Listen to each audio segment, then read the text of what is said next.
Hi friends, ఎలా ఉన్నారు? ఈరోజు మనం ఒక కొత్త వీడియోతో అయితే మీ ముందుకు రావడం అయితే జరిగిందనమాట. ఈరోజు ఈ వీడియోలో మనం 6వ తరగతి సోషల్ సాంఘిక శాస్త్రంలోని 17వ పాఠమైనటువంటి ప్రాచీన కాలంలో మతం సమాజం అనే పాఠం గురించి అయితే ఈ వీడియోలో మనం తెలుసుకునే ప్రయత్నం అయితే చేద్దాం. ఎవరైతే ఈ వీడియో చూస్తున్నారో లైక్ చేయండి. అదేవిధంగా ఈ వీడియో కనుక ఎవరికైతే ఉపయోగపడుతుందని మీరు అనుకుంటున్నారో వారికైతే ఈ వీడియోని అయితే షేర్ చేసే ప్రయత్నం అయితే చేయండి. సో మీరు కూడా వారికి హెల్ప్ చేసినట్లుగా ఉంటుందన్నమాట. సో ఇక ఏమాత్రం ఆలస్యం చేయకుండా మనం వీడియోలోకి వెళ్ళిపోదాం. ఇక్కడ మనం చూసినట్లయితే ఈరోజు ఈ వీడియోలో మనం 6వ తరగతి సాంఘిక శాస్త్రంలోని 17వ పాఠమైనటువంటి ప్రాచీన కాలంలో మతం సమాజం అనే పాఠం గురించి మనం తెలుసుకుందాం. ఇక్కడ మనం చూసినట్లయితే భారతదేశంలో అనేక మతాలు ఉన్నాయి. భారతదేశంలోని ప్రజలు వివిధ రకాలుగా ప్రార్థనలు చేస్తారు. కొందరు తమ ఇష్ట దైవానికి పూలు పండ్లు సమర్పిస్తూ పూజలు చేసి ప్రార్థనలు చేస్తారు. కొందరు యజ్ఞాలు చేస్తారు. కొందరు నిశ్శబ్దంగా దైవాన్ని స్మరిస్తారు. మరికొందరు విగ్రహాలను పూజించరు. సో ఇంకా కొంతమంది అసలు ప్రార్థనలే చేయరు. ఇప్పుడు ప్రాచీన భారతీయ సమాజానికి చెందిన వివిధ వర్గాల మత విశ్వాసాలను గురించి తెలుసుకుందామని ఇక్కడ మనకు ఇవ్వడం అయితే జరిగిందనమాట. సో ఇక్కడ ఉన్నటువంటి వేట ఆహార సేకరణ ఆధారిత సమాజం గురించి మనం ఇక్కడ చూసినట్లయితే వేట ఆహార సేకరణ ఆధారిత సమాజం అంటే పూర్వకాలంలో వేట మీద ఆధారపడిన వాళ్ళ గురించి, ఆహారాన్ని సేకరించే వారి ఇళ్ళ గురించి మీరు చదివారు కదా. వాళ్ళు మత విశ్వాసాలను తెలుసుకోవడానికి వాళ్ళ వర్ణచిత్రాలు మూర్తులను పూడ్చిపెట్టిన సమాధులను ఉపకరిస్తాయి. ఆహారం కోసం వేట మీద సేకరణ మీద ఆధారపడే నేటి చెంచు జాతి వాళ్ళ మత విశ్వాసాలను అధ్యయనం చేయడం ద్వారా పూర్వకాలంలో వేట సేకరణ ఆధారిత సమాజం వాళ్ళ మత విశ్వాసాలను మనం ఊహించవచ్చు అని మనం ఇక్కడ చూస్తున్నాం. ఇక్కడ మనకు ఒక బొమ్మ ఇవ్వడం జరిగింది. ఇక్కడ చూసినట్లయితే చిత్రాన్ని చూసినట్లయితే ముసుగులు ధరించి నృత్యం చేస్తున్న దృశ్యం అని, అదేవిధంగా నృత్యకారిని తలపాగా చేతి దండం తర్వాత అలంకరణను మనం ఇక్కడ చూడవచ్చు అనమాట. ఇక్కడ చూసినట్లయితే ఈ విధంగా ముసుగు ధరించినటువంటిది. సో ఇక్కడ చూసినట్లయితే ఈ సమాజం వాళ్ళు అడవులలో నివసించేవారు. అడవులను అందులోని జంతువులను పవిత్రంగా భావించి వాటిని పూజించేవారు. సో అవసరమైతే తప్ప జంతువులను వేటాడేవారు కాదు. గుహలలో వాళ్ళు చిత్రించిన అనేక రకాల జంతువుల బొమ్మల ఆధారంగా జంతువులను పూజించేవారని తెలుస్తుంది. వాళ్ళు జంతువుల వేషాలు ధరించి ముఖాలకు ముసుగులు వేసుకొని వేటాడే దృశ్యాలు అనుకరిస్తూ సామూహిక నృత్యాలు చేస్తూ ఆరాధించేవారని కొందరు చిత్రకారుల అభిప్రాయం. వీళ్ళు తమకు మంచి వేట లభించాలని ప్రార్థించేవారు. సో ఇక్కడ మనం చూసినట్లయితే బెంబెట్కాకు చెందిన అడవి పంది ప్రతిమ ఇక్కడ మనం చూడవచ్చు. బెంబెట్కాకు చెందిన అడవి పంది. సో ఇక్కడ బొమ్మ గీసి దానికి సంబంధించిన ఆనవాళ్ళు మనకి ఇక్కడ కనిపిస్తూ ఉన్నాయి అన్నమాట. సో ఏమైనా ఇంపార్టెంట్ పాయింట్స్ ఉంటే నోట్ చేసుకునే ప్రయత్నం చేయండి, మీకు రివిజన్గా ఉపయోగపడుతుంది. సో ఇక్కడ చూసినట్లయితే వీళ్ళ సమాజానికి సంబంధించిన మరికొన్ని ఆసక్తికర మత విశ్వాసాలను గురించి పురాతత్వ ఆధారాలు వివరిస్తాయి. వేట సేకరణపై ఆధారపడిన సమాజం వాళ్ళు మృతులతో పాటు కొన్ని వస్తువులను పూడ్చిపెట్టేవారు. మరణం తర్వాత జీవితం ఉందనే నమ్మకం వాళ్ళలో ఉండేది. పూడ్చిపెట్టిన వస్తువులు మృతులకు ఉపకరిస్తాయనే భావన వాళ్ళలో ఉండేది. శ్రీకాళహస్తి ప్రాంతంలో నివసించిన వేట సేకరణ ఆధారిత సమాజం వాళ్ళు జీవనశైలిని మత విశ్వాసాలను గురించి క్రీస్తు 12వ శతాబ్దం నాటి తమిళ పెరియ పురాణం వివరిస్తుంది. సో వాళ్ళ మత విశ్వాసాల గురించి తమిళంలో ఉన్నటువంటి పెరియ పురాణం మనకి ఇక్కడ వివరిస్తుందని ఇక్కడ మనకు చెప్పడం జరిగింది. అది 12వ శతాబ్దానికి చెందినది. ఈ పురాణంలో తెలుగువారికి సుపరిచితుడైన భక్త కన్నప్ప కథ ఉంది. భక్త కన్నప్ప కథ మనకి ఎక్కడి నుంచి మనకి వివరించడం జరుగుతుంది, పెరియ పురాణం నుంచి మనకి ఇది రావడం జరుగుతుంది. తెలుగువాడైనటువంటి భక్త కన్నప్పకు సంబంధించిన కథ ఎక్కడుంది, మనకి పెరియ పురాణం 12వ శతాబ్దానికి చెందినదని మనం ఇక్కడ అర్థం చేసుకోవచ్చు. ఈ భక్త కన్నప్ప ఎవరో తెలుసా? ఈయన వేట సేకరణ ఆధారిత సమాజానికి చెందినవాడు. ఈయన పూజారిగా వ్యవహరిస్తూ మాంసం, తేనె, పూలు, పండ్లు మొదలైన వాటిని మహాశివునికి సమర్పించేవాడని మనకి ఇక్కడ పెరియ పురాణం ద్వారా మనకి తెలుస్తుంది. సో ఇక్కడ మనం చూసినట్లయితే ఇంపార్టెంట్ బిట్స్ ఏదైనా వస్తే నోట్ చేసుకునే ప్రయత్నం అయితే చేయండి. ఇక్కడ పెరియ పురాణం గురించి, అదేవిధంగా భక్త కన్నప్ప కథ గురించి, మనకి భక్త కన్నప్ప చేసిన పనులు ఏమున్నాయి, మహాదేవుని ఏ విధంగా స్మరించుకునేవాడు అనేటి మనకి పెరియ పురాణం ద్వారా మనకు తెలియడం అయితే జరుగుతుందని మీరు గమనించవచ్చు. సో అదేవిధంగా మనం ఇక్కడ చూసినట్లయితే నల్లమల అరణ్య ప్రాంతంలో నివసించే నేటి చెంచు జాతివారు గారెల మైసమ్మ లేక గంగమ్మ అనే తమ ఇష్ట దేవతను నృత్యం ద్వారా ఆరాధిస్తూ ఆమెకు ప్రీతికరమైన వస్తువులను భక్తితో సమర్పిస్తారు. ఇక్కడ చూసినట్లయితే వీళ్ళు శ్రీశైలం మల్లికార్జున స్వామిని, అదేవిధంగా అహోబిలం శ్రీ నరసింహస్వామిని కూడా కొలుస్తారు. సో ఇక్కడ ఇంపార్టెంట్ పాయింట్స్ ఉంటే మీరు నోట్ చేసుకునే ప్రయత్నం చేయండి. సో ఇవి వచ్చేసి మనకి ఈ ఇద్దరు దేవుళ్ళు తమ జాతి బిడ్డలను పరిణయం చేసుకున్నారు కాబట్టి వాళ్ళను తమ అల్లుళ్ళుగా చెంచు జాతి వాళ్ళు భావిస్తారు.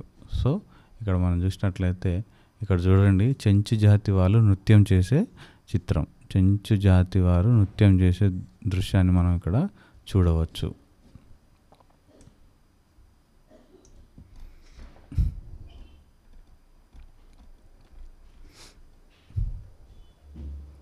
ఇక్కడ చూసినట్లయితే తొలి వ్యవసాయదారులు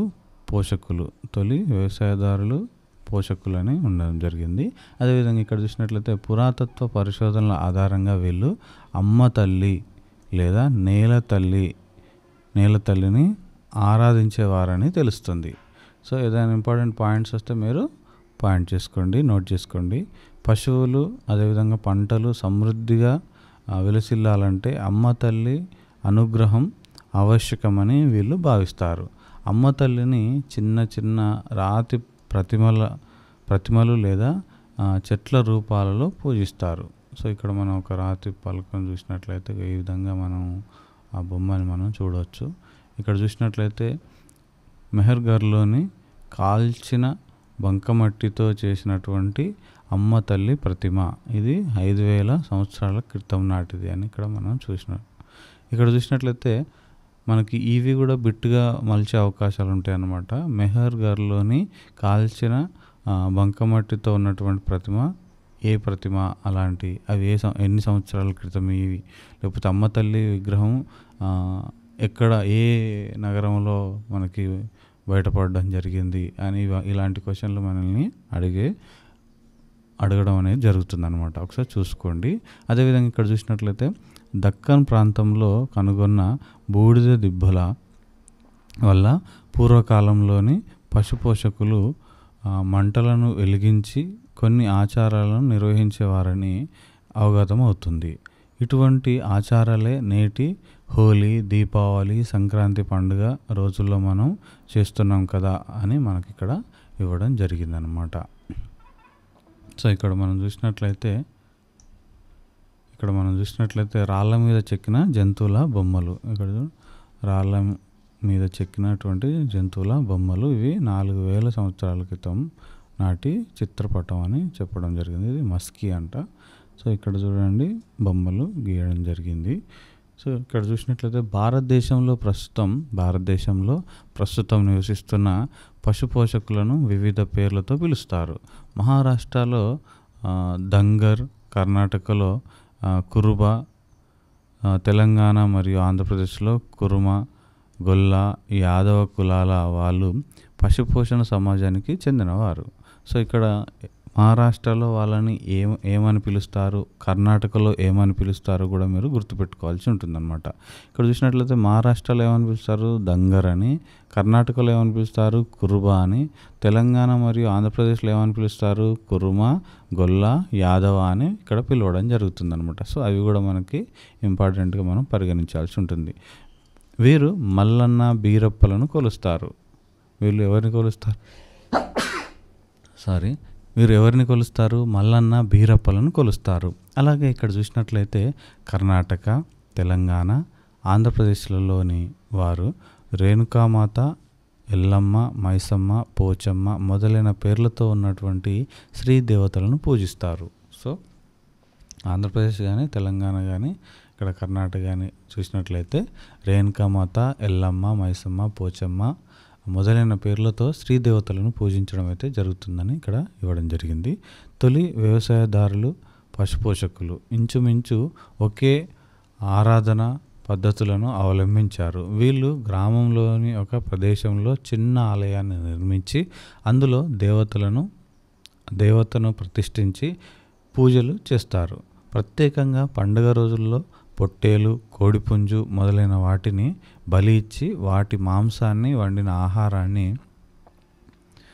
ఆహారాన్ని ఇక్కడ మనం ప్రసాదంగా ఆరగిస్తారు. మంచి పంటలు పండాలని, రోగాల బారి నుంచి తాము రక్షణ పొందాలని, తమ సంతానానికి సౌఖ్యం కలగాలని తమ ఇష్టదేవతను ప్రార్థిస్తారు. సో పూర్వకాలం నుంచి కొంతమంది రావి, వేప, జమ్మి, మర్రి చెట్లను, తులసి వంటి మొక్కలను పూజిస్తున్నారు. పురావస్తు తవ్వకాలలో రావి ఆకులను చిత్రించిన కుండపాత్రలు బయలుపడడం వల్ల ఆనాటి ప్రజలు వృక్షాలకు అత్యంత ప్రాధాన్యం ఇచ్చేవాళ్ళని ఇక్కడ మనకి తెలుస్తుందని చెప్పడం జరిగింది. ఇక్కడ చూసినట్లయితే మరికొంతమంది వ్యవసాయ సమాజం వాళ్ళు ఏనుగులు, పులులు, పాములు, కోతులు మొదలైన వాటిని పూజిస్తారు. ఇటువంటి పూజా పద్ధతులు ప్రాచీన కాలంలోనే ఆరంభమయ్యాయి. సో సింధులోయ నాగరికత నాటి మతం చూసినట్లయితే భారత ఉపఖండంలోని వాయువ్య ప్రాంతంలోని అంటే పశ్చిమోత్తర సింధు నది పరివాహక ప్రాంతాలలో సుమారు 4600 సంవత్సరాల క్రితం అనేక నగరాలు విలసిల్లాయి. సో వాయువ్యం అంటే మనకి ఈ విధంగా భారతదేశం ఉందనుకుంటే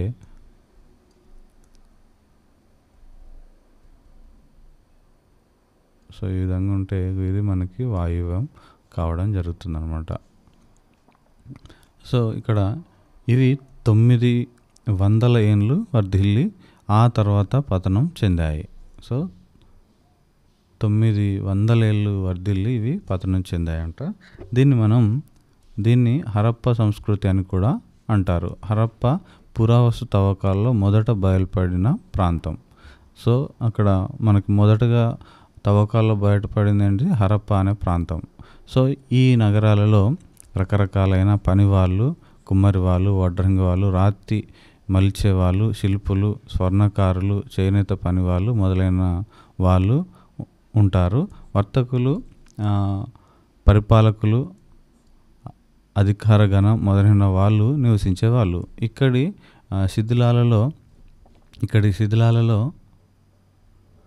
శిథిలాలలో మనం స్థానవాటికలు, ధాన్యాగారాలు, గిడ్డంగులు, ప్రజాభవనాలు, రోడ్లు, కాలువలు, సాధారణ ప్రజలు ఇండ్లు బయటపడ్డాయి.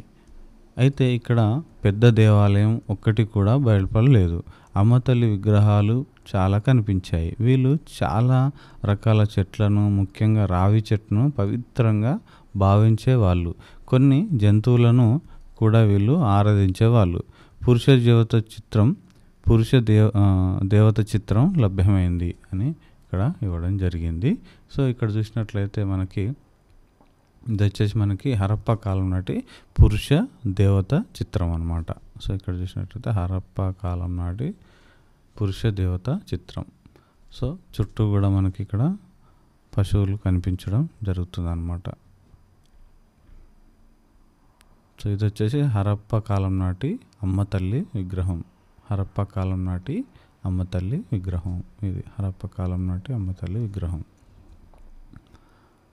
సో ఇక్కడ చూసినట్లయితే ఈ దేవుడు ఆ తర్వాతి కాలంలో పూజలు అందుకున్న శివుణ్ణి పోలి ఉన్నాడు. మరికొన్ని ఇతర చిత్రాల ద్వారా సింధు ప్రజలు పర్వదినాలలో పతాకాలు కట్టి ఊరేగింపులు జరుపుతూ తమ ఇష్టదైవాల పట్ల భక్తి భావాలను ప్రదర్శించేవాళ్ళని తెలుస్తుంది.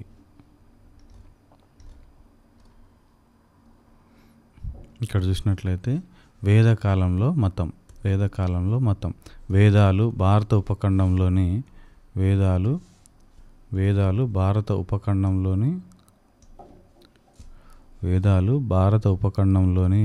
మొట్టమొదటి సాహిత్యం. వేదాలు 4 రకాలు. సో ఒకటి వచ్చేసి మనకి ఋగ్వేదం, 2 యజుర్వేదం, 3 సామవేదం, 4 అధర్వణ వేదం. సో ఇక్కడ మనకి వేదాలు అనేటి భారత ఉపఖండంలోని మొట్టమొదటి సాహిత్యం. అందులో వచ్చేసి 4 ఉన్నాయి: ఋగ్వేదము, యజుర్వేదము, సామవేదము, అధర్వణ వేదము. సో ఇలాంటి బిట్స్ ఏమైనా ఉంటే నోట్ చేసుకునే ప్రయత్నం అయితే చేయండి. వీటి మీద చాలాసార్లు మనకి బిట్లు అయితే రావడం జరిగింది. సో వీటిలో ఋగ్వేదం అతి ప్రాచీనమైనది. ఇక్కడ చూసినట్లయితే ఇందులో మొదటి దాట అతి ప్రాచీనమైనది అని చెప్పడం జరుగుతుంది. దీన్ని 3500 సంవత్సరాల క్రితం సంకలనం చేశారు. వేదాలలో దేవతలను కీర్తించే మంత్రాలు, ప్రపంచ శాంతి, సంక్షేమం కోసం చేసే ప్రార్థనలు ఉన్నాయి. వీటిని ఋషులు సంకలనం చేశారు. వీటిని ఎవరు సంకలనం చేశారంట? ఋషులు సంకలనం చేయడం జరిగింది అని ఇక్కడ మనం చెప్పవచ్చు. అదేవిధంగా ఇక్కడ చూసినట్లయితే ఈ మంత్రాలు వివిధ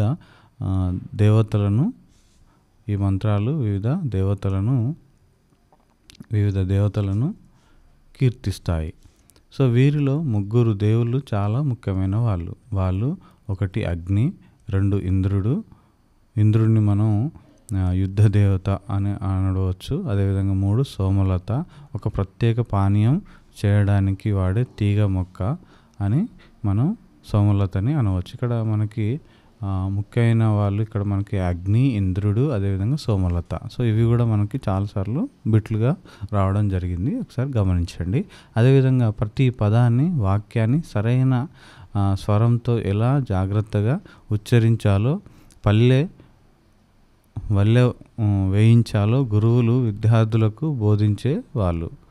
సో ఇక్కడ చూసినట్లయితే ప్రతి పదాన్ని, వాక్యాన్ని సరైన స్వరంతో ఎలా జాగ్రత్తగా ఉచ్చరించాలో, వల్లె వేయాలో ఇక్కడ గురువులు విద్యార్థులకు బోధించేవాళ్ళు. అదేవిధంగా ఇక్కడ చూసినట్లయితే చాలా శ్లోకాలను పురుషులు సంకలనం చేశారు, బోధించారు. కొన్నింటిని మాత్రమే స్త్రీలు సంకలనం చేశారు. సో ఇక్కడ చూసినట్లయితే యజ్ఞాలు, క్రతువులు చేసేటప్పుడు ఈ మంత్రాలను పఠించేవారు. అగ్నికి ఆహుతులు ఇచ్చేవారు. ఇప్పుడు ఒక మంత్రానికి ఉన్న అర్థాన్ని చదివి వాళ్ళు దేనికోసం ప్రార్థించేవారో తెలుసుకుందాం. ఇక్కడ చూసినట్లయితే భగవంతుని కోసం ప్రార్థన. అసతోమ సద్గమయ, తమసోమ జ్యోతిర్గమయ, మృత్యోర్మ అమృతంగమయ, ఓం శాంతి శాంతి శాంతి. ఇక్కడ తాత్పర్యం చూసినట్లయితే, ఓ భగవంతుడా, నన్ను అజ్ఞానం నుండి జ్ఞానం వైపు, చీకటి నుంచి వెలుతురు వైపు, మరణం నుంచి విముక్తి వైపు నడుపు, ముల్లోకాలకు శాంతిని ప్రసాదించు అని మనకి ఇక్కడ భగవంతుని కోసం ప్రార్థనలు, అదేవిధంగా శ్లోకాలు, అదేవిధంగా ఇవి మనకి ఎగ్జాంపుల్గా భగవంతుని కోసం ప్రార్థన అని మనకి ఇక్కడ ఇవ్వడం జరిగిందనమాట. సో ఇక్కడ చూసినట్లయితే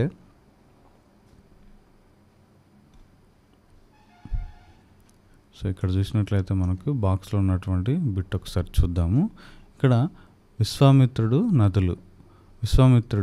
ఓ నదులారా, పర్వతాల నుంచి జలజల కిందికి దిగిరండి, వేగంగా దూసుకొని వెళ్ళే అశ్వాలలాగా తమ లేగదూడలను సున్నితంగా సృజించి మెరుస్తున్న గోవులలాగా క్రిందికి రండి.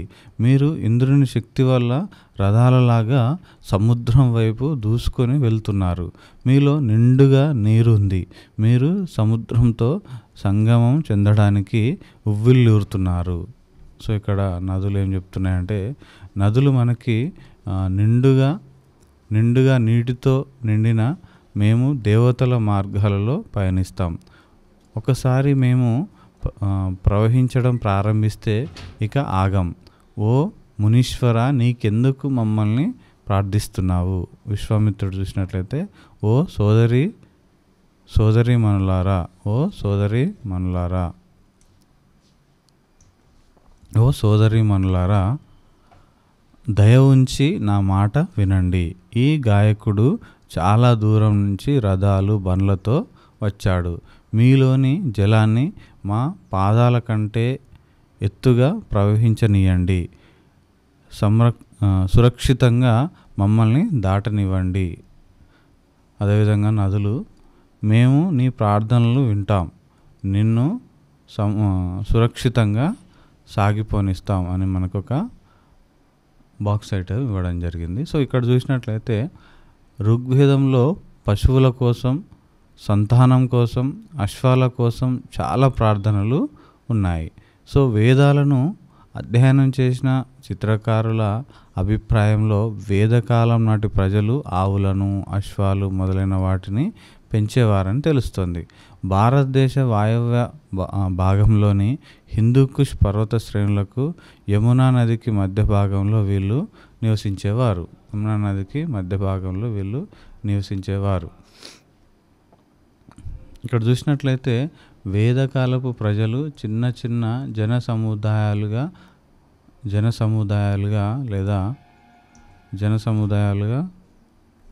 లేదా తెగలుగా నివసించేవారు.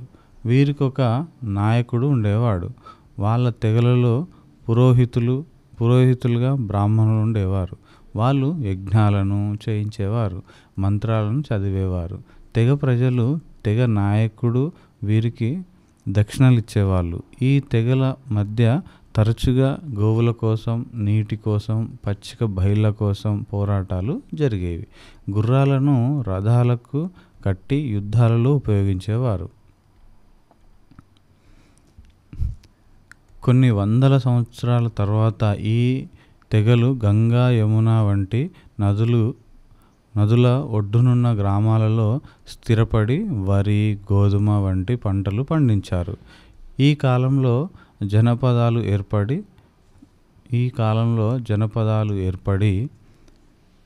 తెగ నాయకులు రాజులుగా రూపాంతరం పొందారు. సో ఇక్కడ చూసినట్లయితే ఈ కాలంలో యజుర్వేదం, అథర్వణ వేదంలోని శ్లోకాలు సంకలనం అయ్యాయి. సుదీర్ఘమైన అధిక ధన వ్యయంతో కూడిన క్రతువులు, అగ్నిబలులు, జంతు బలులు గురించి ఇవి వివరించాయి. ఈ మంత్రాలలో రాజులు తమ తెగవారి మీద ఆధిపత్యం, మంచి పంటలు, యుద్ధాలలో విజయం కోసం ప్రార్థించేవారు. ఇదే కాలంలో విభిన్న వృత్తులు చేయడానికి సమాజం వర్ణాలుగా విభజించబడాలనే భావన వృద్ధి చెందడాన్ని మనం గమనించవచ్చు. బ్రాహ్మణులు అత్యున్నతమైన వారిగా ఇక్కడ పరిగణించబడడం అయితే జరిగింది. సో ఇక్కడ చూసినట్లయితే వారు యజ్ఞాలను చేయడం, వేదాలను వల్లించడం జరిగింది. వారి తర్వాత వారు క్షత్రియులు. వీరు రాజ్యాన్ని పాలించేవారుగా, ప్రజలను రక్షించేవారుగా పరిగణించబడ్డారు. వైశ్యులు పశుపోషకులుగా భూమిని సాగు చేసేవారిగా ఉంటూ బ్రాహ్మణులకు మరియు క్షత్రియులకు బహుమతులు మరియు కప్పమును కట్టేవారుగా ఉండేవారు. చివరిగా ఈ వేదకాలం శూద్రులని పరిగణించడం జరిగింది. మొదటగా ఎవరు చూసినట్లయితే బ్రాహ్మణులు. సెకండ్ వచ్చేసి మనకి ఎవరు, తర్వాత పొజిషన్లో ఉన్న వాళ్ళు ఎవరు, క్షత్రియులు.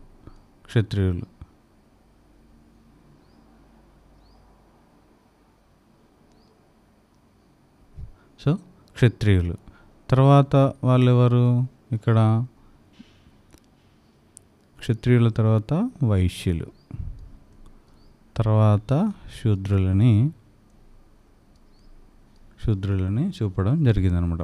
మొదటగా వచ్చేసి బ్రాహ్మణ, తర్వాత సెకండ్ వన్ క్షత్రియ, థర్డ్ వన్ వచ్చేసి వైశ్య, ఫోర్త్ వన్ వచ్చేసి శూద్రులుగా ఇక్కడ వేదకాలంలో మనకి చూడడం జరుగుతుంది. సో ఇక్కడ చూసినట్లయితే వేదకాలంలో ప్రజలు స్థిరపడిన ప్రాంతాలను చూపే పటం అని ఇక్కడ మనం చూడవచ్చు. ఇక్కడ వచ్చేసి మనకి ఇటు వాయువ్య ప్రాంతం, ఈ వాయువ్య ప్రాంతం సైడ్ కానీ, అదేవిధంగా మనం ఇటు చూసినట్లయితే యమున గంగా నదికి సంబంధించినటువంటి ఆనవాళ్ళ సైడ్ కానీ, అదేవిధంగా ఇండస్ నది సైడ్ కానీ మనకి కనిపించడం జరుగుతుంది. సో ఇక్కడ మనం చూసినట్లయితే విభిన్న వర్గాలుగా ఉద్భవించారు. వారు 4వ వర్ణంగా ఉంటూ వ్యవసాయం, వడ్రంగం, కమ్మరి మొదలైన వివిధ వృత్తులను చేసేవారు. ఎవరు? శూద్రులు. అదే సమయంలో స్త్రీ పురుషుల మధ్య అని విభజన కూడా చోటు చేసుకుంది. సమాజంలో వర్ణ వ్యవస్థపై వ్యతిరేకత కూడా ఉండేది. సో ఇక్కడ చూసినట్లయితే చనిపోయిన పూర్వీకుల ఆరాధన దక్కన్లోని రాక్షస గుళ్ళు అని ఇక్కడ ఇవ్వడం జరిగింది. పెద్ద పెద్ద బండరాలతో నిర్మించిన వాటిని రాక్షస గుళ్ళు అంటారు. పెద్ద పెద్ద బండరాలతో ఉన్న వాటిని ఏమంటాం? రాక్షస గుళ్ళు అంటాం.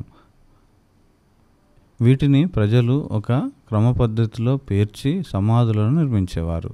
ఈ రాక్షస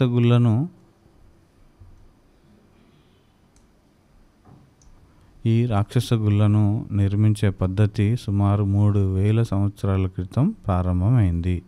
ఈ పద్ధతి దక్కన్ ప్రాంతంలోను, దక్షిణ భారతదేశంలోను, ఈశాన్య భారతదేశంలోను, కాశ్మీర్లోను ఉండేది.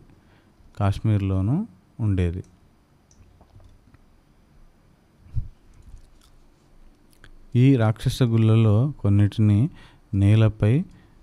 నేల పై భాగంలోను, మరికొన్నింటిని భూమిలోను చూడవచ్చు.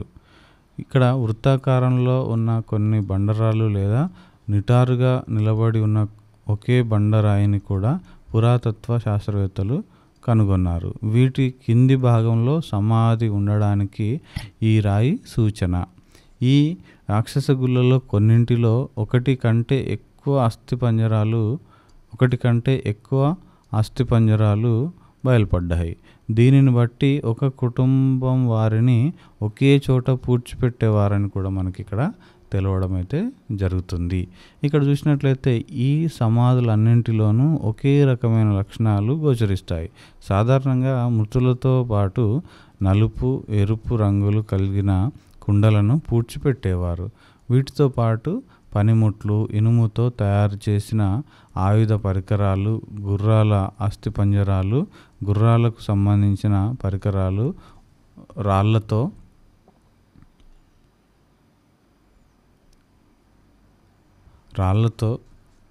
బంగారంతో తయారు చేసిన ఆభరణాలు కూడా ఇందులో లభించాయి. ఉపఖండ ప్రాంతంలో ప్రజలు ఎక్కువగా ఇనుప పరికరాలు వాడేవారని తెలుస్తోంది. ఇంతేకాకుండా వరిని పండించేవారని, చెరువు సాగు నిర్వహించేవారని కనుక్కున్నారు. చనిపోయిన పూర్వీకులను పూజించడం అత్యంత ప్రమాదమైనదిగా భావిస్తూ వీళ్ళు రాక్షస గుళ్ళను నిర్మించడం జరిగింది. సో ఈ విధంగా మనకి రాక్షస గుళ్ళు అనేటివి ఉండడం జరిగిందనమాట. పైకి కనిపించేటి, అదేవిధంగా లోపల పూడ్చిపెట్టిన బాబు. ఇక్కడ చూసినట్లయితే మెగాలిథిక్స్, తెలంగాణ బృహత్ శిలాయుగం అని ఇక్కడ ఇవ్వడం జరిగింది. ఇక్కడ చూసినట్లయితే కొండ ప్రాంతాలలో, పంట పొలాలలో మరియు చెరువులలో అధిక సంఖ్యలో మెగాలిథిక్ కాలం నాటి సమాధులు బయలుపడ్డాయి. దాదాపు తెలంగాణలోని అన్ని జిల్లాలలో బృహత్ శిలాయుగం కాలం నాటి కట్టడాలైన మెనిహిర్స్, పొడవైన రాళ్ళు, గుండ్రటి బండరాళ్ళు, శిలలతో చిన్న గదిలాగా నిర్మించిన సమాధులు బయలుపడినాయి. ఈ కింది చిత్రాలు పరిశీలించడం వల్ల ఇవి మనకు అర్థం కావడం జరుగుతుందన్నమాట.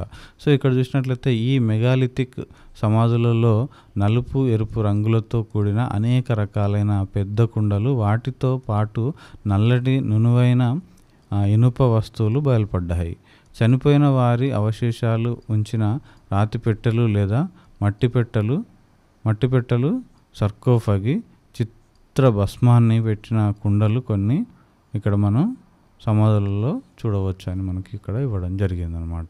సో ఇక్కడ చూసినట్లయితే ఇవి ప్రతిదీ కూడా నోట్ చేసుకునే ప్రయత్నించండి. ఇవైతే మనకి ఇంపార్టెంట్. ఇక్కడ చూసినట్లయితే టెర్రాకోట మట్టితో తయారు చేసిన సర్కోఫగి, ఏలేశ్వరం, నల్గొండ. సో ఇదంతా ఒక పాయింట్ అనమాట. అదేవిధంగా మెన్హిర్స్, దేవునిగుట్ట, వరంగల్. మెన్హిర్స్ అనేటివి ఏ ప్రాంతంలో ఉన్నాయి, ఆ విధంగా మనకి ఇక్కడ బిట్స్ ఇవ్వడం జరుగుతుందన్నమాట. అదేవిధంగా ఇక్కడ సి పాయింట్ చూసినట్లయితే మెగాలిథిక్ కాలం నాటి డోల్మెన్ అంటే చిన్న గది లాంటి సమాధి నిర్మాణం. పోతనపల్లి, మహబూబ్ నగర్. గుండ్రటి రాళ్ళు, దేవుని గ్రామం, వరంగల్. సో ఈ విధంగా మనకి ఇక్కడ ఏ, బి, సి, అదేవిధంగా ఇక్కడ డి అనే పాయింట్లు ఉన్నాయి కదా, అవి నోట్ చేసుకోండి. అవి మనకు ఏలేశ్వరం ఏ ప్రాంతానికి చెందింది, ఏ జిల్లాకు చెందింది, ఈ విధంగా మనల్ని అడిగే అవకాశాలు ఉంటాయన్నమాట. ఆల్రెడీ ఇంతకుముందు కూడా అడిగారు అట్లా. సో ఇక్కడ మనం చూసినట్లయితే జనపదాలు, నగరాల కాలం నాటి కొత్త ప్రశ్నలు. మీరు గంగానది ప్రాంతంలోని జనపదాలు, జనపదాలు, నగరాల గురించి చదివారు కదా. ఈ ప్రదేశాలలో అనేక రకాలైన ప్రజలు నివసించేవారు. వాళ్ళలో వేటగాళ్ళు, పశుపోషకులు, పనివాళ్ళు, వేదకాలపు ప్రజలు మరియు ఇతర ప్రజలు స్థిర నివాసాలు ఏర్పరచుకొని తమ అభిప్రాయాలను ఒకరికొకరు తెలుపుకోవడం వల్ల ఒకరి మత విశ్వాసాలు మరొకరికి తెలిసి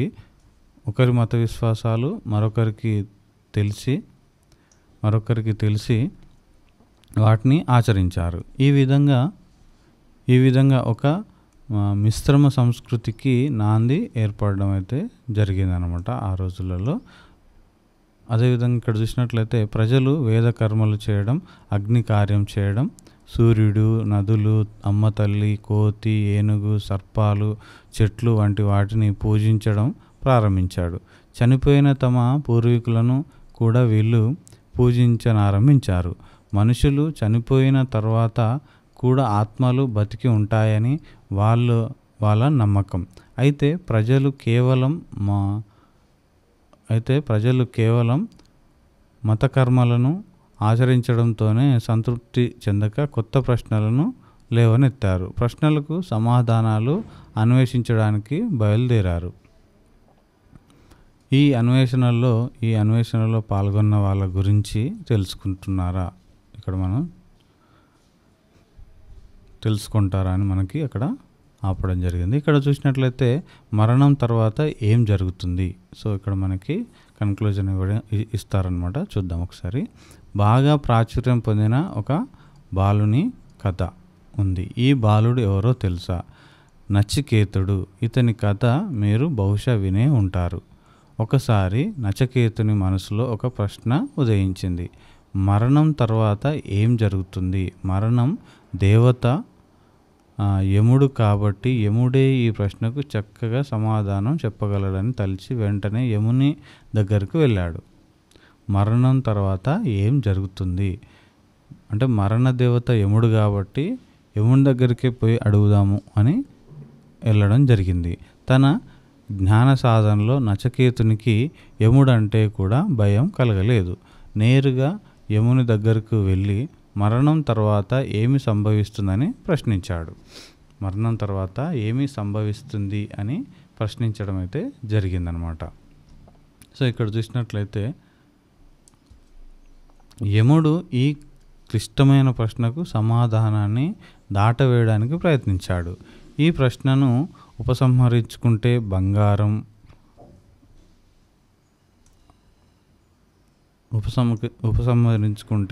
ఇక్కడ బంగారం, వెండి, గోవులను అదేవిధంగా వరాలుగా ఇస్తానని నచికేతునితో యముడు అన్నాడు. అయితే యముడు సమాధానం చెప్పేంత వరకు నచికేతుడు తన పట్టు వదలలేదు. నచికేతుని పట్టుదల, తృష్ణ చూసిన యమునికి ముచ్చట వేసింది. సరే చెబుతా విను. మీ మానవులు గుడ్డివాళ్ళని అనుసరించి గుడ్డివాళ్ళలాగా అన్ని భౌతిక సుఖాలలోనే ఉన్నాయను భ్రమలో ఉంటారు. సో ఇక్కడ చూసినట్లయితే యముడు ఏం చెప్తున్నాడు, మీ మానవులు గుడ్డివాళ్ళని అనుసరించి గుడ్డివాళ్ళలాగా అన్ని భౌతిక సుఖాలలోనే ఉన్నాయను భ్రమలో ఉన్నారు. సో తమ కోరికలను చంపుకోలేక పునరావృత మవుతున్న ఆ కోరికలను పూర్తిగా తీర్చుకోను లేక మళ్ళీ భూలోకంలోనే జన్మిస్తూనే ఉంటారు. సో నిజానికి ఈ లోకంలో శాశ్వతమైనది ఒక ఆత్మ ఒక్కటే. దానికి అశాశ్వతమైన వాటితో ఎలా పొందగలరు? సో ఇక్కడ మనం చూసినట్లయితే అంటూ ఆత్మతత్వం గురించి సుదీర్ఘంగా వివరిస్తాడు. యమధర్మరాజు ఆ మాటలకు సంతృప్తి చెందిన నచికేతుడు తన ఇంటికి సంతోషంగా తిరుగుముఖం పడతారు. ఈ కథ కఠోపనిషత్తులో ఉంది. సో ఇక్కడ మనకి క్వశ్చన్ ఏ విధంగా వస్తుందంటే, ఇక్కడ ఈ నచికేతుని కథ మనకి ఏ ఉపనిషత్తుల నుంచి తీసుకోవడం జరిగింది అని రావడం జరుగుతుంది, కఠోపనిషత్తు. సో ఈ విధంగా మీరు ఈ కథలోని సారాంశాన్ని గుర్తుపెట్టుకోండి. అదేవిధంగా ఇది ఎవరికి రిలేట్ అయి ఉంది, ఎక్కడ దీన్ని పొందుపరిచారు ఈ కథని అనేది మీరు రిలేట్ చేసుకోండి, సరిపోతుంది. సో ఇక్కడ మనం చూసినట్లయితే నాశనం లేనిది ఏది? సో పూర్వకాలంలో చాలామంది ప్రజలు అడవులలోని ఆశ్రమాలలో నివసించేవారు. వీళ్ళు ధ్యానం చేస్తూ, సో ఈ విధంగా ఆ రోజులలో మనకి ఆశ్రమంలో శిష్యులకు గురువులు బోధిస్తున్న దృశ్యం అని మనకి ఇక్కడ ఇవ్వడం జరిగింది.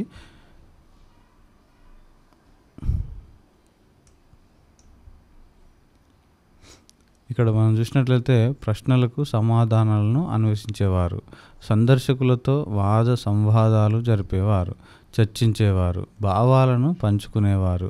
ఈ ఆశ్రమాల్లో నివసించే వాళ్ళని ఋషువులు లేదా మునులు అంటారు. చాలామంది రాజులు కూడా ఇటువంటి ఆలోచనలే కలిగి ఉండేవారు.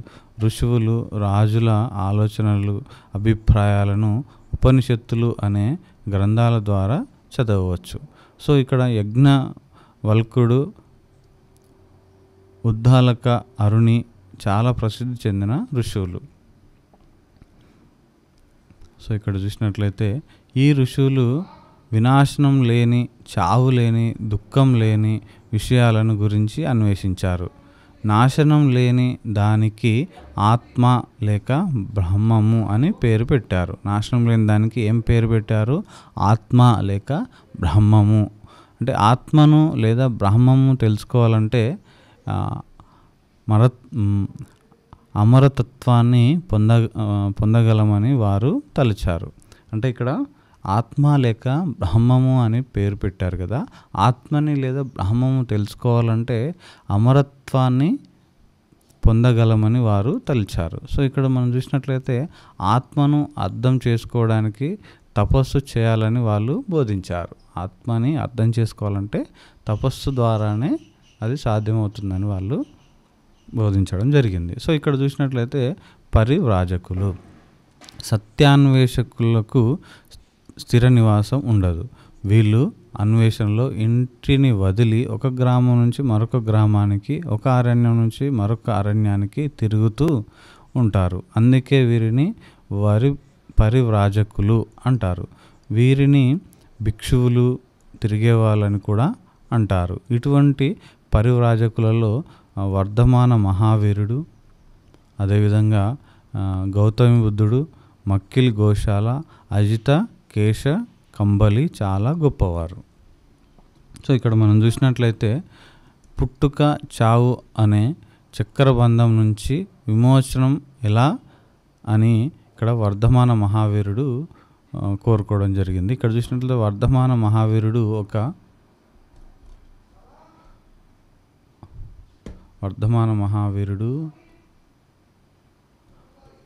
ఒక ఘన సంఘంలో జన్మించాడు. 30 సంవత్సరాల వయసులో ఇంటిని వదిలి పరివ్రాజకుడు అయ్యాడు. పుట్టుక, చావు అనే చక్రబంధం నుంచి విమోచనం ఎలా అనే ప్రశ్నకు సమాధానం కోసం అన్వేషించేశాడు.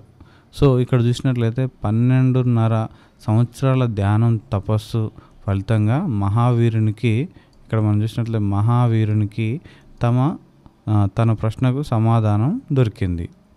సో 12.5 సంవత్సరాలు అంటే ఇక్కడ వర్ధమాన మహావీరుడు ఎన్ని సంవత్సరాలకి ఈయనకి బోధన కలిగిందంటే 12.5 సంవత్సరాలని చెప్పవచ్చు. ఇతరులకు దుఃఖాన్ని కలుగజేసే మన పాపాలు పెరుగుతాయని, అంటే ఇతరులకు దుఃఖాన్ని కలుగజేస్తే మన పాపాలు పెరుగుతాయని మహావీరుడు బోధించాడు. చిన్న ప్రాణికి కూడా హింస తలపెట్టకూడదని చెప్పాడు. పాపాల నుంచి విముక్తి పొందడానికి సాధారణ జీవితం గడుపుతూ శరీరాన్ని కఠోర శ్రమకు గురి చేయాలని ఉద్బోధించాడు. సో ఇక్కడ చూసినట్లయితే ఈ విధంగా చేస్తే పాప విముక్తులు కాగలరని ఆయన చెప్పాడు. సో మహావీరుడు తన బోధనలను వ్యాప్తి చేస్తూ విస్తృతంగా పర్యటించాడు. చాలామంది అతని బోధనలకు ఆకర్షితులయ్యారు. ఈ విధంగా ఇక్కడ చూసినట్లయితే ఈ విధంగా జైన మతం అనేది ప్రాచుర్యంలోకి వచ్చింది. సో నెక్స్ట్ మనం చూసినట్లయితే ప్రపంచమంతా ఎందుకు దుఃఖమయంగా ఉంది, దుఃఖాన్ని జయించడం ఎలా అని గౌతమ బుద్ధుడు ఇక్కడ తపస్సు చేయడం జరిగింది ఆ క్వశ్చన్ కోసం. ఇక్కడ చూసినట్లయితే మహావీరునిలాగా సిద్ధార్థుడు కూడా ఒక ఘన సంఘంలో జన్మించాడు. ఆయన ప్రజలలో దుఃఖాన్ని గమనించాడు. దుఃఖాన్ని పోగొట్టుకోవడం ఎలా అని ఆలోచించసాగాడు.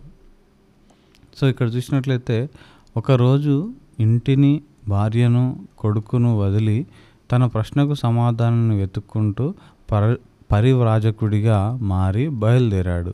6 సంవత్సరాల ధ్యానం తపస్సు ఫలితంగా అతనికి సమాధానం దొరికింది. ఇక్కడ చూసినట్లయితే వర్ధమాన మహావీరుడేమో 12.5 సంవత్సరాలు, ఇక్కడ గౌతమ బుద్ధుడేమో 6 సంవత్సరాలు. సో ఇది మీరు గుర్తుపెట్టుకోండి, వాళ్ళ క్వశ్చన్ ఏంటిదో గుర్తుపెట్టుకోండి. సో ఇది సారనాథ్లోని గౌతమ బుద్ధుని ప్రతిమ మనం ఇక్కడ చూడవచ్చు.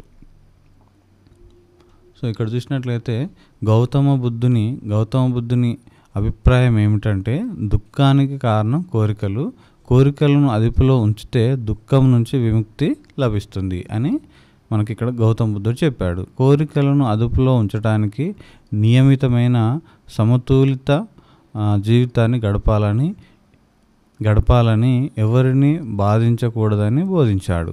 సో అమితమైన ప్రాయశ్చిత్తాలకు, సంతోషాలకు బదులుగా బుద్ధుడు చూపిన మార్గమే మధ్య మార్గం అని ఇక్కడ చెప్పవచ్చు. ఇది కూడా ఒక పాయింటే. సో బౌద్ధ మతం దీనిని గొప్ప మధ్య మార్గంగా పిలిచింది. ఈ బుద్ధుని బోధనలే బౌద్ధ మతంగా వ్యాప్తి పొందాయి. బుద్ధుని అతని అనుయాయుల బోధనలను త్రిపిటకాలు అని అనడం జరుగుతుంది. త్రిపిటకాలు ఏ మతానికి సంబంధించినవి? బౌద్ధ మతానికి సంబంధించినవి. సో ఇలాంటి బిట్స్ కూడా మీరు ఫ్రేమ్ చేసుకునే ప్రయత్నం చేయండి. అనే పేరుతో సంకలనం చేశారు. సో ఇక్కడ చూసినట్లయితే అవి సుత్త, అభిధమ్మ, వినయ అనే 3 త్రిపిటకాలు. త్రిపిటకాలు అంటే ఏంటి? సుత్త పీఠిక, అదేవిధంగా అభిధమ్మ పీఠిక, వినయ పీఠిక. సో ఈ విధంగా 3 త్రిపిటకాలు అనేటివి ఉండడం జరిగింది. సో ఇక్కడ మనం కీలక పదాలు ఒకసారి చూసినట్లయితే ఘనసంగం అని, బూడిద దిబ్బలు అని, అమ్మ తల్లి, మృణ్మయ పాత్రలు అని, అదేవిధంగా మంత్రం, యజ్ఞం, రాక్షస గుళ్ళు, పరివ్రాజకుడు, త్రిపీటకాలు, తపస్సు, మధ్య మార్గం. సో ఇవన్నీ కూడా మనం చదవడం అయితే జరిగింది పాఠంలో. ఒకసారి ఏమైనా మిస్ అయితే మళ్ళీ ఒకసారి వినండి. విన్న తర్వాత ఏదైనా పాయింట్స్ ఉంటే నోట్ చేసుకోండి. నెక్స్ట్ వీడియోలలో కూడా మనం ప్రతి పాఠానికి సంబంధించిన బిట్స్ మనం డిస్కస్ చేసే ప్రయత్నం చేద్దాం. ఫస్ట్ మనకి లెసన్లో ఏముందో తెలవడం కోసం అని మనం ఈ విధమైన ప్రయత్నం అయితే చేస్తున్నాం అన్నమాట. ఒకసారి టెక్స్ట్ బుక్ రీడింగ్ చేస్తే మనకు ఒక అవగాహన వస్తుంది కాబట్టి ఈ విధంగా మనం చేయడం జరుగుతుంది. సో ఇది ఈరోజు ఈ వీడియో ఫ్రెండ్స్. వచ్చే వీడియోలో అయితే మళ్ళీ కలుసుకునే ప్రయత్నం అయితే చేద్దాం. అందరికీ ఆల్వేస్ థ్యాంక్ యూ. జై హింద్.